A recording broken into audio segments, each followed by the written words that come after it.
Assalamualaikum warahmatullahi wabarakatuh. Perkenalkan, nama saya Ahmad Ilyas dengan NIM D0412311131 dan anggota kelompok kami yaitu Vincentius Tulak Danari, Muhammad Fahri Setiawan, Clevis Tasyalomita, Muhammad Zulkifli Natsir, dan Muhammad Zakir Aditya Naswan. Di sini kami akan mempresentasikan hasil kelompok kami yang berjudul baterai alkali mangan dioksida. Next. Karakter umum baterai alkalin mangan dioksida. Baterai alkali mangan dioksida atau lebih umum dikenal sebagai baterai alkalin adalah jenis baterai sekali pakai yang umum digunakan dalam berbagai perangkat elektronik konsumen. Secara kimiawi, baterai sel kering alkalin memiliki anoda seng dan katoda mangan dioksida. Elektrolitnya adalah pasta non-asam. Secara fisik, baterai alkalin dikemas dengan terdiri dari baja yang bisa dikemas dengan mangan dioksida di katoda dan dipenuhi seng di dalam anoda. Next.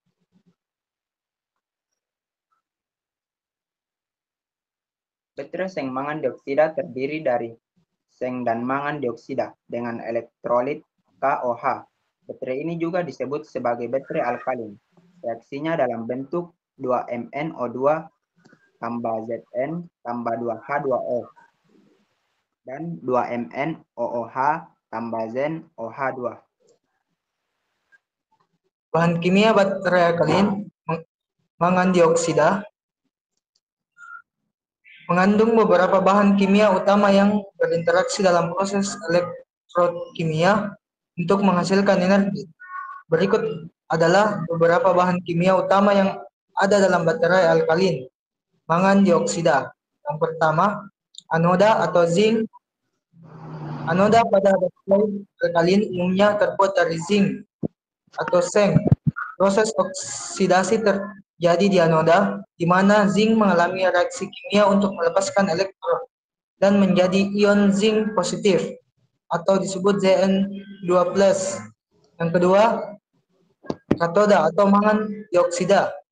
Katoda baterai alkalin terdiri dari mangan dioksida atau MnO2.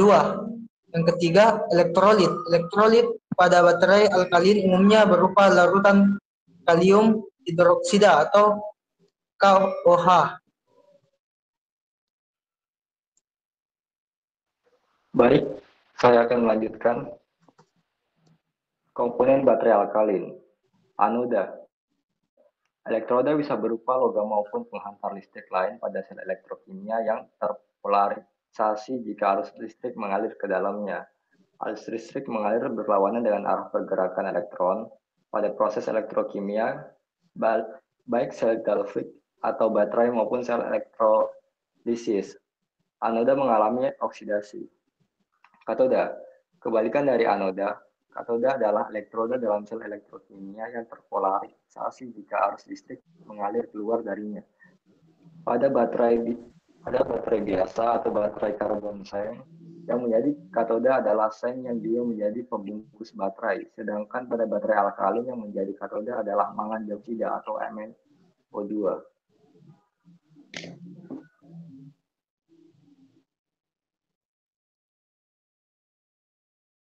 Baik, akan melanjutkan lain ini. Baterai alkalin sering digunakan dalam kehidupan sehari-hari. Ada berbagai ukuran baterai alkalin yang sering ditemukan, seperti bentuk miniatur, AAA, AA, C, D, dan sebagainya. Baterai berukuran AAA sering ditemukan, biasanya untuk remote TV, mainan, radio, remote AC, dan jam dinding. Sedangkan ukuran miniatur ini biasanya ditemukan pada jam tangan. Sesuai gambar bisa dilihat bahwa ada berikut ukuran-ukuran dari berbagai ukuran baterai alkalin.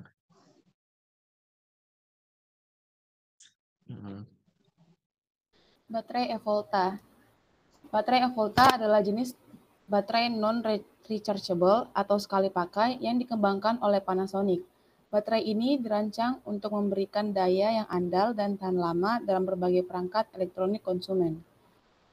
Baterai eVolta menggunakan teknologi alkalin, di mana anodanya terbuat dari zinc atau seng dan katodanya menggunakan mangan dioksida atau MnO2. Ini adalah teknologi yang umum digunakan dalam baterai sekali pakai. Baterai e-Volta sering digunakan dalam perangkat elektronik sehari-hari seperti remote control, mainan, jam, dan perangkat lain yang membutuhkan daya tahan lama.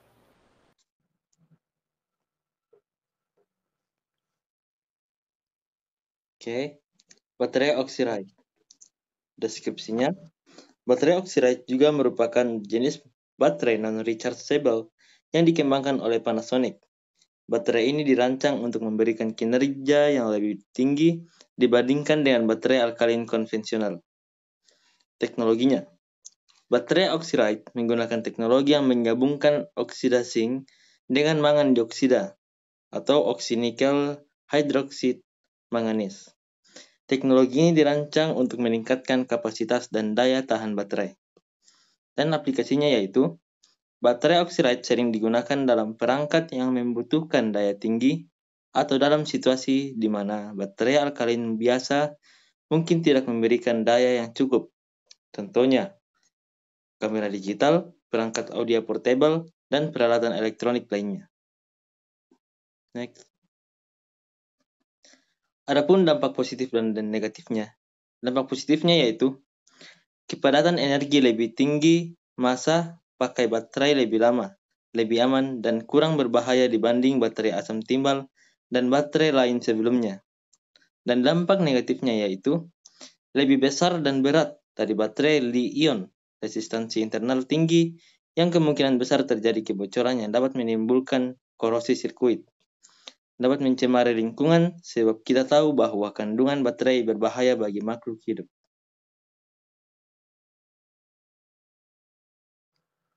Baik, itulah presentasi hasil kelompok kami. Kurang dan lebihnya mohon dimaafkan. Wassalamualaikum warahmatullahi wabarakatuh.